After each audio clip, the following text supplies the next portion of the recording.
Good evening all, and welcome. Tonight's video has been graciously sponsored by Audible. As you can imagine, I lead a very busy life, as I'm sure many of you do too, which leaves very little time to pick up a book and read. But thankfully, we have all the books we want to read read to us via Audible. I'm already an Audible addict and have been for quite some time, having binged all the Harry Potter books, the complete work of Sherlock Holmes, and much more. Currently listening to Stardust. This is something I think pretty much everyone here would enjoy. So, why not have a month of free listening on me? Try it out, link in the description. Not to mention you could listen to the audiobook I narrated, if you want to. Finally, before the video begins, I narrated a really interesting story. The story of Vlad the Impaler over on my brother's channel, History Profiles. I'd appreciate it if you could go check that out after, but ultimately it's up to you. Thanks guys. But now, it's time to get comfortable and let the darkness take control. So I went camping this one time with my friend. It was 10 PM and I really needed to go. I left our site and used the restroom, which is about a quarter of a mile away. It's pitch dark, and as I'm walking I see one of my friends who was walking with us from a path leading to an unused site onto the main path. This unused site path was a good 50 yards away from our site path. My friend has a very noticeable and peculiar gait, so I knew it was him. At multiple points he turned around and asked, "Why are you following me?" Always a good 40 or so feet ahead of me. I would reply, "I literally told you guys I was going to the bathroom." And question, "Why did you come from a different site?" He picked his pace up and I eventually lost him in the darkness. I get to the restrooms without seeing him, do my business, and upon returning to my site, where he of course is, I start asking him why he's messing with me. Everyone denied that my friend even left. Okay, so they're messing with me. No big deal. 3 AM rolls around. I need to pee. No need to walk to the restrooms this time. I just walk off into the woods. And as I walk back after I take a leak, I hear the distinct sound of a tent zipper opening. In the darkness I can tell it's my friend. Then I can barely see but definitely hear him zip it back up. As I get closer to the tents I see him more clearly and he walks a bit, goes to light a cigarette and I can see his face in the flint strikes of the lighter. And even clearer still when he manages to catch it. He lights his cigarette, takes a puff and says, "Can you hear me?" "Yeah, I can hear you, what's up?" He then repeats himself, "Can you hear me?" "Yeah, are you trying to wake everyone up, dude?" He shakes his head at me, then turns around and walks towards the cars, maybe 30 feet away from him. I'm thinking he's messing with me again. I gotta follow but lose him behind a car. I turn the corner and he's nowhere to be seen. I'm annoyed. He thinks he's so funny. So I go back to his tent, which is still closed, and I can still hear him faintly snoring inside. I don't know what I saw, but it looked exactly and sounded exactly and walked exactly like my friend. I was slightly inebriated, but not enough to hallucinate. He denies he ever left his tent, or went through the woods ahead of me. The summer after my second year in high school, I went up to the Pike National Forest in Colorado for a summer field biology camp. It was pretty cool because I had never been camping prior. I had a small 2-man tent that I shared with my buddy from school. We had met this kid at camp and instantly became really good friends. His parents were loaded and his tent, which was about 10 feet from ours, was huge, like a 10-person tent. The night before this incident, a huge windstorm blew through the valley and absolutely annihilated his huge tent. Mine was fine, it was low to the ground. Anyway, for the rest of the time he slept in our already packed tent. I slept closest to the door of the tent because I always have to pee in the middle of the night and didn't want to climb over people. So the night this all went down I woke up, no idea what time it was, and went outside to the forest, peed and crawled back into the tent. I was laying there for a bit. There happened to be a lightning storm over my head, cloud to cloud. As I was watching the light illuminate my tent, I started hearing whispering. It was a female whispering back and forth. I tried to hear what it was saying, but it was inaudible. The whispering started to get closer and closer until it was right next to the tent, next to my right ear. It just stopped. I didn't hear anyone else walking or anything. Then all of a sudden, lightning lit up the tent and there were shadows of people being cast on the side of the tent. I just about crapped myself. That's right when the chanting began. It sounded like a different language, and all females, a bunch of them. I closed my eyes and slipped under my sleeping bag and put my hands over my ears. The next day at breakfast, we all went back to the tent to get changed, and the new guy who was now staying with us, "Pretty wild last night, right?" To which I responded, "The lightning." "No, the freaky-ass chanting." "I think this place is cursed or something," he said. So it wasn't just me. But it did help that someone else heard it, and we could talk about it. Now every time I go camping, I stop drinking all liquids 2 hours before I plan to sleep, so I don't wake up in the middle of the night and need to pee. This story was told to me by my cousin. We were swapping spooky stories at my uncle's cabin when he told me this one. He and 2 friends decided to take off for the weekend and go camping. They grabbed their gear, food and camper van and drove out to the mountain range. They checked the forecast beforehand and it said sunny, with no precipitation for the duration of the weekend. It's mid-July. As they're setting up camp, Dave says he's going to eat some magic mushrooms and go for a vision quest. The other 2 laugh at it and tell him to be careful and not to wander too far. A few hours pass and Dave is yet to return. As it's starting to get dark, he emerges from the bushes with a puzzled look on his face. He explained that the trip was going fine, until he turned around and realized that he'd lost track of the path. He stumbled around the forest for what seemed an eternity, in a thought loop. It wasn't until he stumbled and fell that he realized he was going in the opposite direction of the camp, so he turned around and doubled back. As evening sets in, the crew is getting ready to call it a night, when it starts to snow. Then it starts to really snow, blizzard even. They pack everything in the van and decide to leave the next day. Around 1 or 2 in the morning, Jake, my cousin, wakes up covered in goosebumps.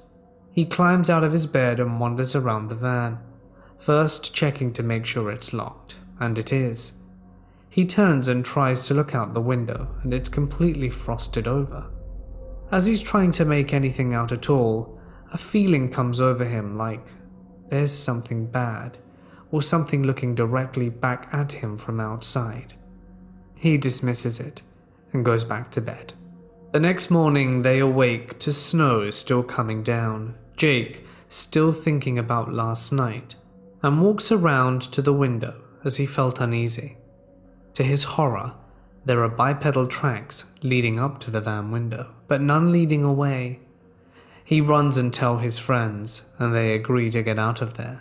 They get to the nearest gas station, which is still very remote, and their van breaks down. As they're trying to figure out what to do, this fella drives up to the pump and says, "We haven't seen weather like this for 20 years. You boys be careful out there, something's not right." Then he drives away. Out of nowhere, this large, dark red van pulls up directly in front of them, and the drunk driver says, "Hurry up, get in, I'll take you to the nearest town." With a little hesitation they get inside. As they drive, he starts going faster and faster until they reach speeds not recommended for winter. Sure that they're gonna perish at this, ghost white and speechless they ride. He gets them to the nearest town, opens the doors and says, "Hurry up, get out." They oblige, and before they can even thank him, he does a U-turn and goes back in the same direction he came in. They later found out the first man they spoke to at the gas station drove a few kilometers and only met his demise via head collision in the storm. It's a crazy world we live in. It's an interesting story. It comes from a very honest person too. He wouldn't exaggerate the details. Let me know what you think. Do you think there was something pulling strings? I'm also intrigued by the guy who drove them out there. Very mysterious. This would have been somewhere near Jasper National Park in Canada. Earlier in the year, I went on a long road trip across the states, mainly visiting the national parks and a few cities along the way.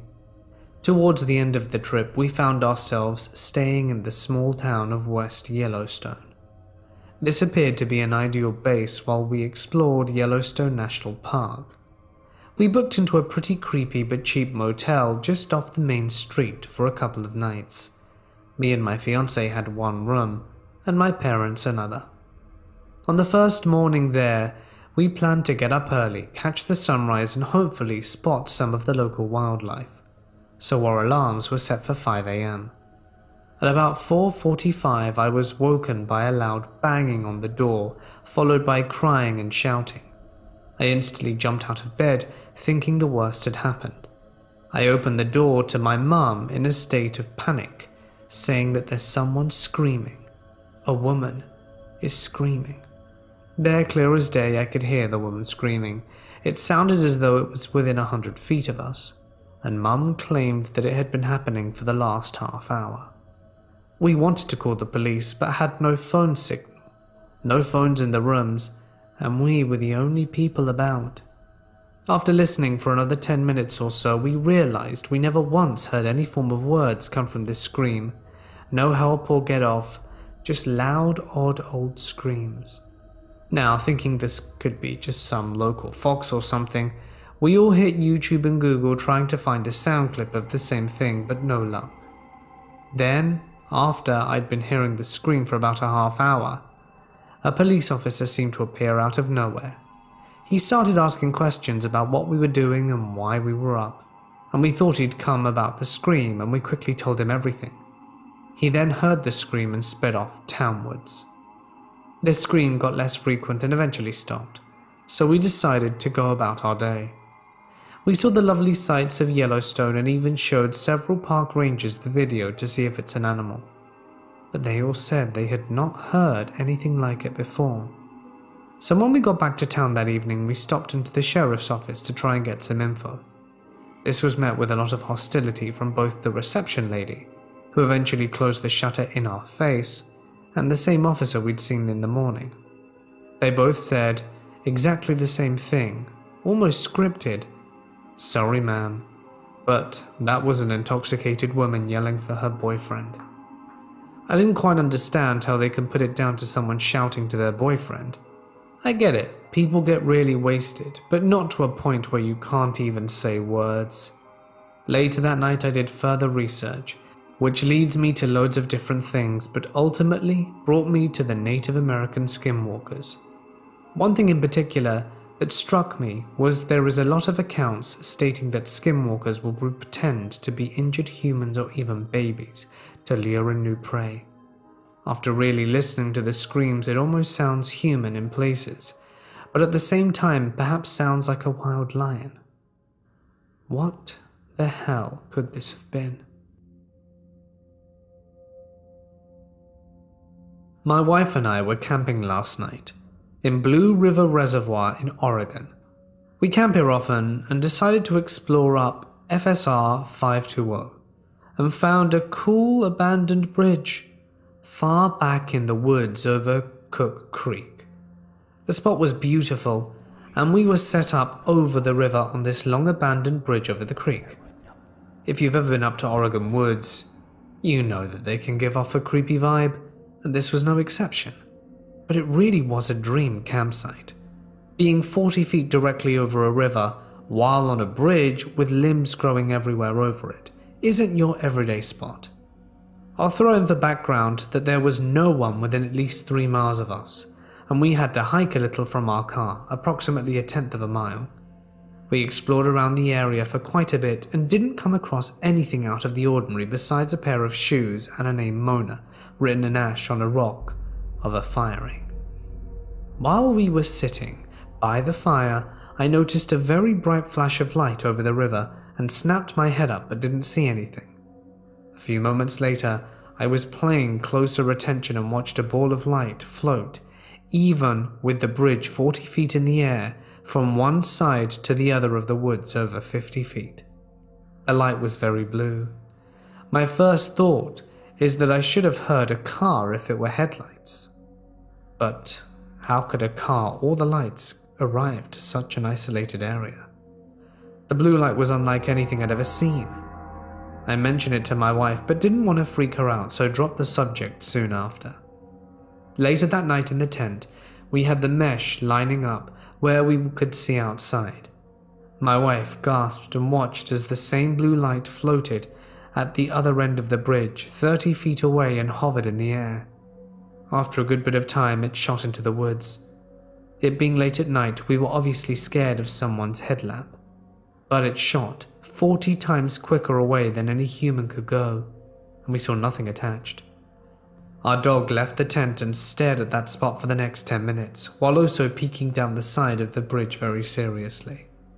Has anyone had a similar experience on Forest Development Road 520 in Blue River Reservoir, Oregon? I'd love to hear it.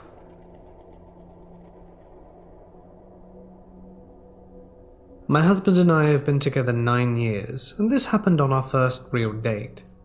I want to start off by saying I am an absolute skeptic, to the point where I've always secretly scoffed about paranormal activities. Yet, I can't explain this. I met my husband in a little dive bar he was managing. We clicked instantly, and he's a very outdoorsy guy, so we hooked up a couple of times, then he officially asked me out on an overnight hike. I had a 10-month-old St. Bernard pup who of course came with.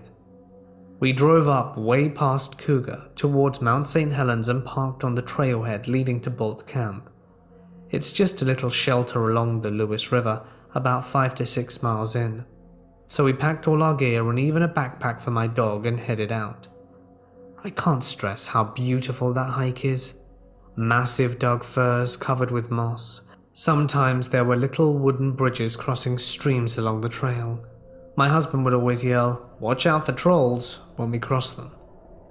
We got kind of a late start, so the sun went down and it was almost fully dark by the time we arrived.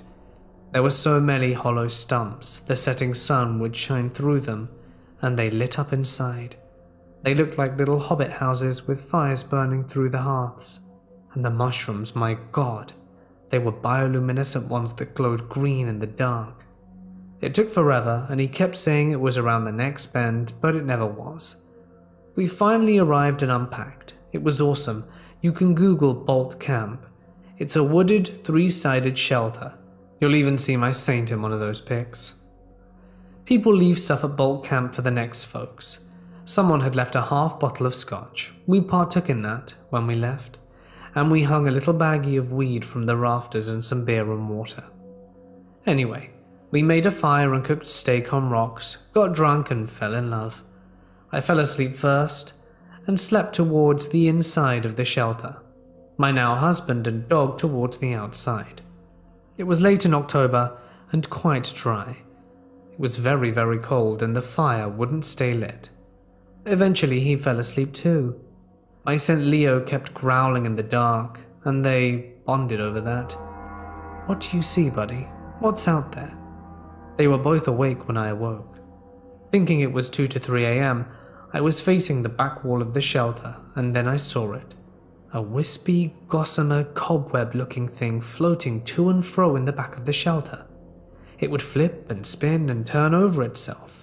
It was so beautiful and fascinating. I wasn't scared. I was really thinking I wanted to wake him up, but I barely knew the dude and was afraid he would think I was nuts. So I watched it until I fell asleep. Morning came, and I never mentioned it. We fed the dog, ate a bunch of trail mix and cheese and sausage, and hiked back, and I dropped him off at his place. Like I said, we fell in love that night, and moved in together some months later. We were reminiscing about our awesome hike when he decided to share something with me. I dropped him off that day at his house, and that same evening he was out on his porch having a smoke when he saw something. A cobwebby thing turning over and over on itself, floating back and forth in the street lamps. He found this interesting. He watched it, and finally it settled on a clump of bushes. He went to take a closer look and a pair of glowing red eyes materialized, and he decided he wanted no part in it and ran away. This is a man afraid of nothing. Anyway, I obviously immediately told him about what I had seen and how I was too embarrassed to share. The similarities are too great. It had to be the same thing. Also, I've searched and searched and can't find any legends that match up with the description of the thing we saw. If anyone has any idea of what it could be, please advise.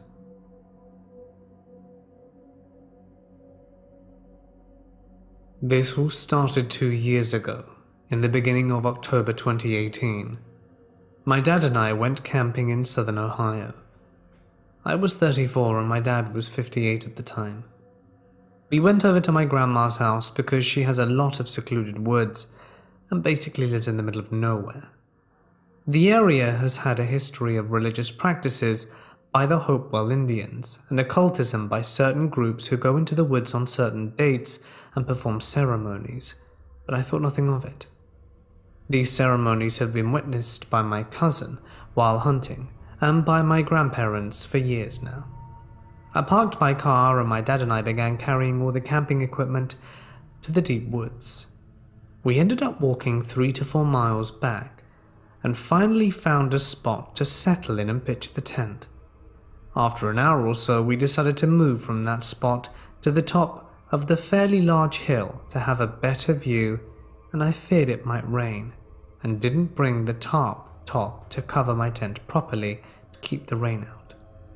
As we walked to the top, we ended up running into an 1800s style cabin, standing, but had no doors, no windows. But the roof was intact, and it did have all 4 walls and a roof.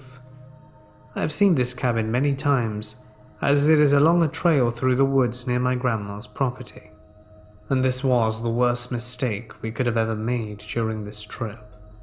I had all my camping gear and food lined up on some old wooden benches, in which the cabin had 2 benches in total. It was around 7:30 when we set up our tent and other things. We could hear cars echoing off the hills when they would drive by, and we were about 3 to 4 miles to the nearest exit of the woods, and there was no one around in any direction, and there are a few people who live out in this part of Ohio. After an hour to hour and a half of being out there, at around 8:30 to 9, I start to hear these faint whispers in the corner of the cabin which caught me off guard, and I was a little disturbed to say the least. I asked my dad if he hears the whispering as well, and he says, yes. As I'm sitting there trying to figure out where these sounds are coming from exactly, looking in the direction I hear them, I see nothing. We had a few flashlights with us as well, and I could see nothing. They eventually stopped after 15 to 20 minutes. As Dad and I were laying there, all of a sudden, a large cat walked into our space from the outside and sat right next to our tent. I can hear this large cat because it began purring with a very deep tone, as mountain lions would stand about a foot from us. I'm lying petrified in my tent, as well as my dad, who's just listening to this cat, and as it walked to us, it hit the top of my head, as I'm tall, 6'2", and the tent wasn't quite big enough. To remind you, I'm an avid outdoorsman and hunt and have fished. I've never experienced something like this camping in Ohio. I've camped all over the US and have lived in places including Minnesota, North Dakota, Idaho, but originally from Ohio. I also have no weapons with me because in Ohio I never had an issue. As we lay there, I began to sit up with my flashlight to see this cat, but I see nothing and it continues to purr deeply. I saw a shadow outside as we had light in the top middle of our tent, so it should have cast a shadow when it walked nearby. I know for a fact it wasn't a bobcat, which Ohio has.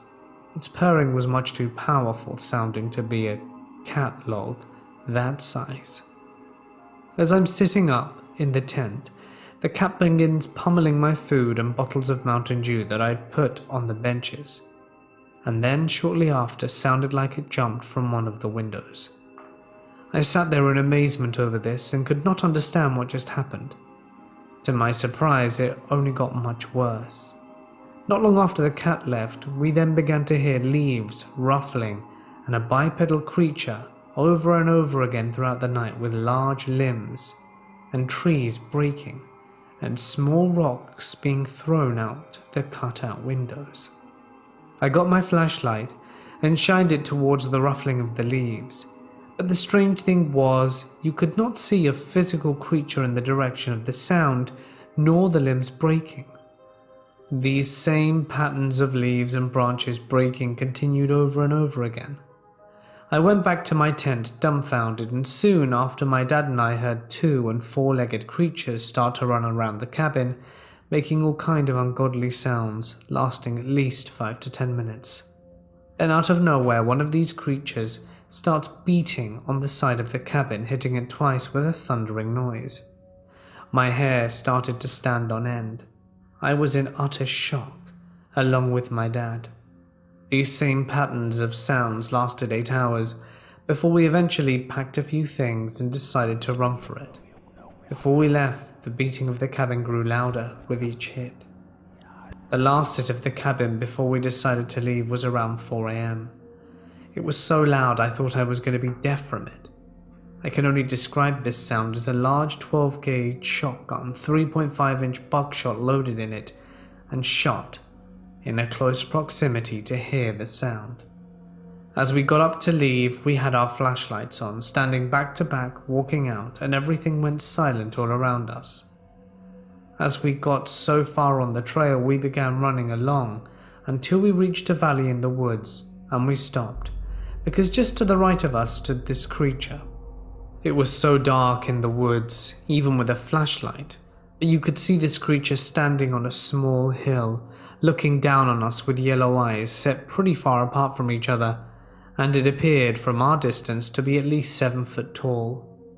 If I had to guess, the outline was massive, you see.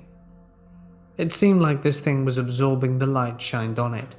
It literally just stood there, never moving, never wavering while we stared. We decided to keep running until we got out the woods and off the trail, which still had 2 to 3 miles to go. We made it out the woods without further encounters or incidences, but it didn't end there. As we got to the road, we started walking towards my grandma, where we were parked with my SUV, and right in front of us was a bridge that's very small in size where a creek runs through. As we got off the bridge, in the distance we saw the same yellow eyes and shined my flashlight on it, but it took off running into the side of small woods. Soon after it ran into the woods, we heard an owl hooting a few times, and right after the hooting sound, we heard a loud deep groan call out, and then the groan changed into a few very deep mumbling sounds, almost like it was trying to talk or make words, but it sounded like a bunch of nonsensical words. I again stood there in shock. Never in my life have I ever heard that sound. And the craziest thing was literally it sounded like it was 15 to 20 feet away when it occurred. We ran the rest of the way to my grandma's house, waking her up and telling her what happened. I then got my keys and left. Nothing else occurred as we drove out that place.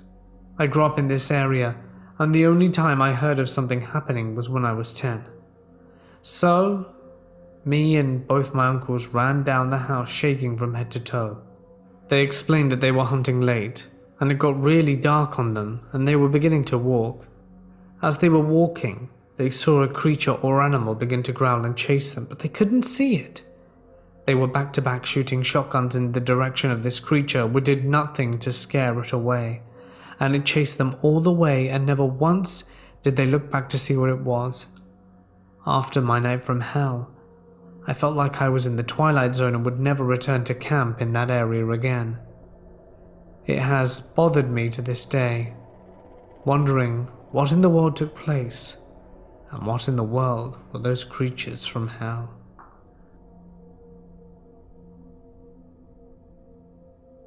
My parents forced me into a church camping.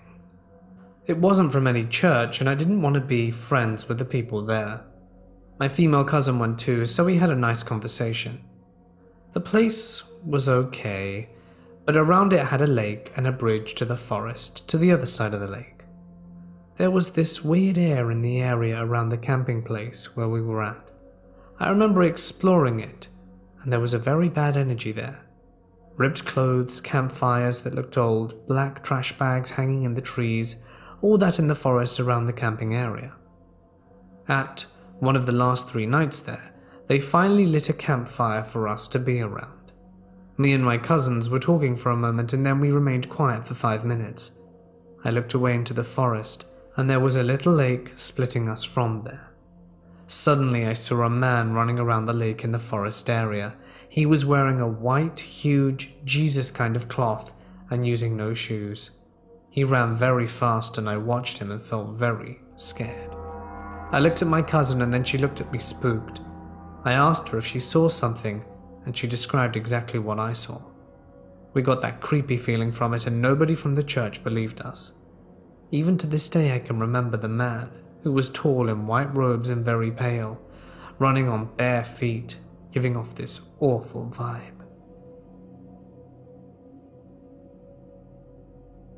My family and I were camping at Bucks Lake in California last summer. Our campsite was located right near the water. Other campsites were about 100 feet away and a bathroom within walking distance down the narrow road. 2 days into the trip, my son and I were getting ready to take our canoe onto the lake. I sat at camp as my son walked down the small road to the bathrooms.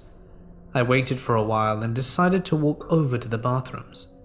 I never saw him come out and thought he walked back in a different direction. On my way back to camp, he was sitting there waiting for me. He looked surprised and asked me why I had walked right by him and didn't say anything. I was shocked and told him I never saw him walk out the bathroom. The campsite is situated where you can see the bathrooms from our narrow parking spot next to our parked cars. I was sitting in a chair facing the bathroom watching him walk in there and waited the whole time, yet he never passed me. However, my son said that when he walked right past me, I was getting out my chair and I actually brushed up against his arm. He looked right at me, but I apparently just ignored him. I told my mum about this right after it happened, and she explained to me how a similar thing happened to him back a few days earlier. He was in his room when she walked in to say hi. When he wasn't there, she walked back to the living room, where he approached her and asked her why she'd come into his room, looked at him, and then just left.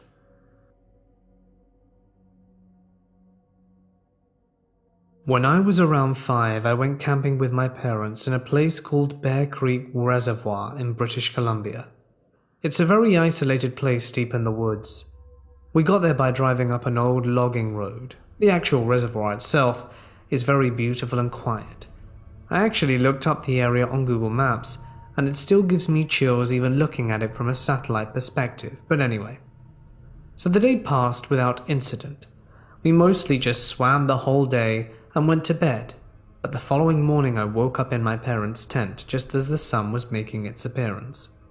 I unzipped the tent and noticed a figure standing maybe 50 feet away. The light was fairly dim, so it was hard to make out distinct details, but it was just standing there staring at me unmoving. The entity had the figure of a woman of average size, but instead of seeing a face there was just darkness. But I could tell it was looking at me. And instead of clothes, the skin it had were leaves and sticks as if it were made from them. I remember feeling very afraid of this creature, like if I had left the tent I wouldn't be seen again. So I tried waking up my parents, but they were both really annoyed I woke them up, and didn't believe me until they finally got up later and explored the area. We ended up finding a bunch of man-made structures made of branches and other weird stuff in the area.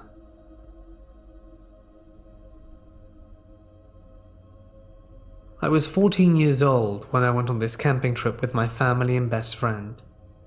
It was night time, and my friend and I decided to walk over the park at the campground to swing. We get there and I instantly have this bad feeling, but I ignore it. We start swinging and I can't help but look to the top of the playground. It was like a big jungle gym with a tower at the top. Standing there was this young boy who couldn't have been older than 6. I couldn't make out his face, but it was dark to a shadow, so I knew it wasn't a bad spirit. He was sobbing and begging me to help him. He said his parents didn't love him and that he was practically the black sheep of the family. The last thing he told me was that he wanted to pass, and I needed to leave. It felt so real, I wanted to save him, but I knew that this wasn't an actual boy. So I freaked out and started running back to camp with my friend following. When we got back to the camper, I told everyone what happened, and my friend said she saw and heard nothing. My stepmom's face went white and said that we need to go see my mother now. Well, my mum was on the phone, so she didn't hear what happened. Turns out my mum was on the phone with my aunt, and my aunt was ready to take her own life. She's the black sheep of the family, and my grandma doesn't like her at all. So what I was seeing and hearing was exactly what my aunt was feeling and thinking. We talked and I told her everything I experienced. She knew after that it wasn't her time to go, and that we shared a special bond. Thankfully, she's still around today.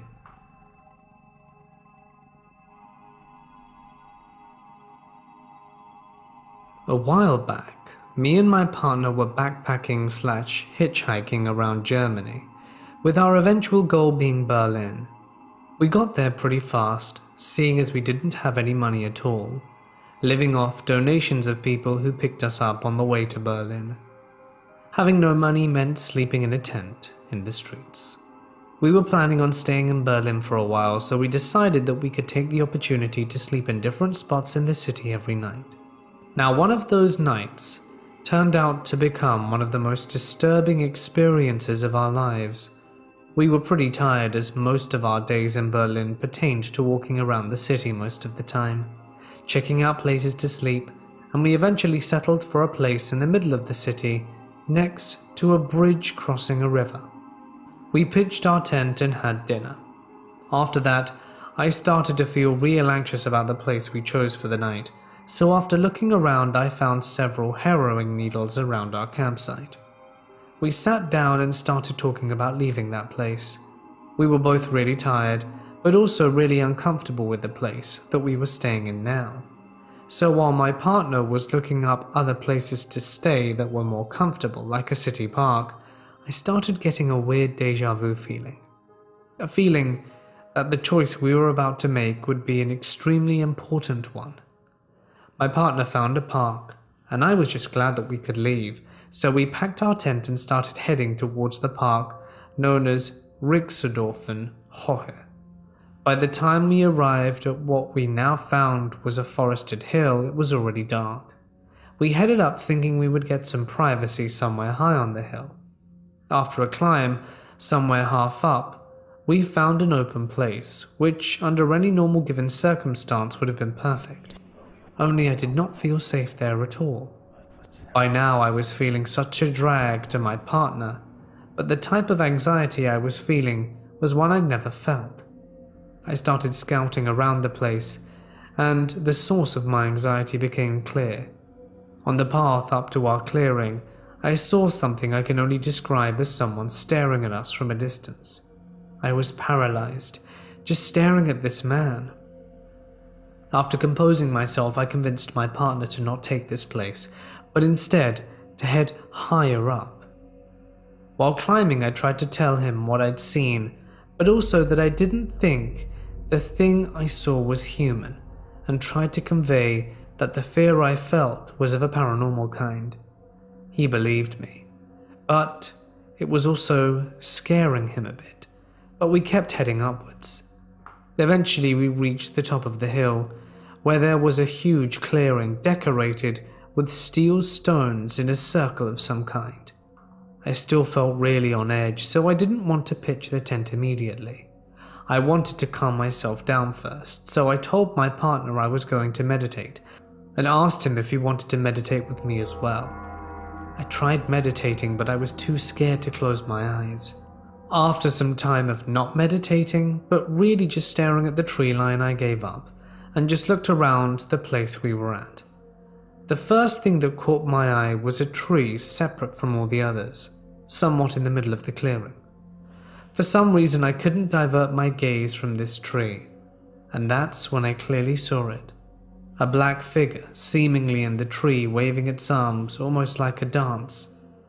I was having none of it. Scared, I started yelling at it to go away.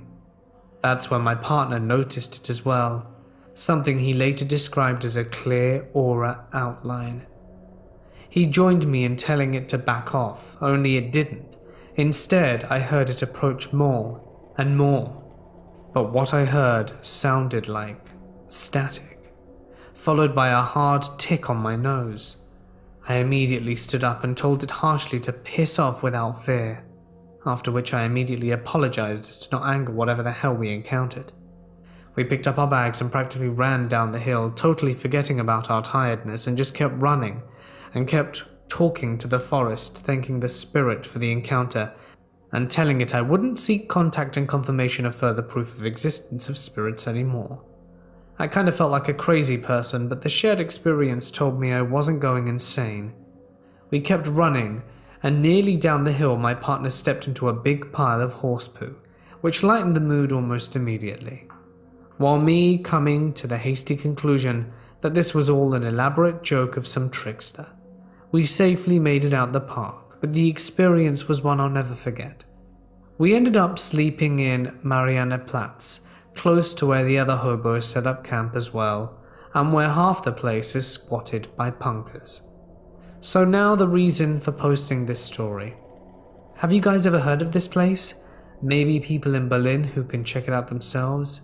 I don't think the entity we encountered was evil per se. I'm just quite sad about how I handled the situation. I have the feeling perhaps I could have communicated with what it was, but sadly I've left Berlin now. And also, it's way over my head when it comes to that stuff. Let me know if any of you have been that way and have felt something similar.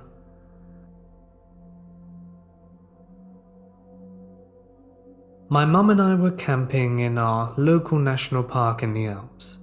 I had a headache and had had a rough night. My mum, who I thought had slept well, hadn't. The next morning she told me about a dream she had, and that it was very realistic and it scared her.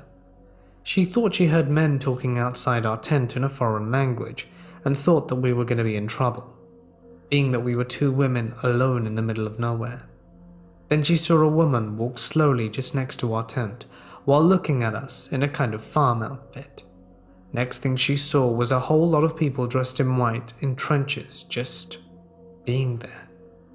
I will add that this national park was back in the day the site of a world war, and that there are many abandoned buildings from the war in this area still. Sometime after, she was looking at where we were at on Google and saw that there was a single flashing dot on the exact spot where we slept. Tonight, we're looking for it again, but it's not there anymore. I didn't feel anything in particular that night, and I did not think that my mum was having just a bad dream. Could it have been sleep paralysis? It's a very strange experience. Hey guys, thank you so much for listening. I really hope that you enjoyed tonight's video. Camping is always a topic I think you guys really enjoy. Like I said at the start, Audible legit is a really cool thing. I have listened to so much Audible.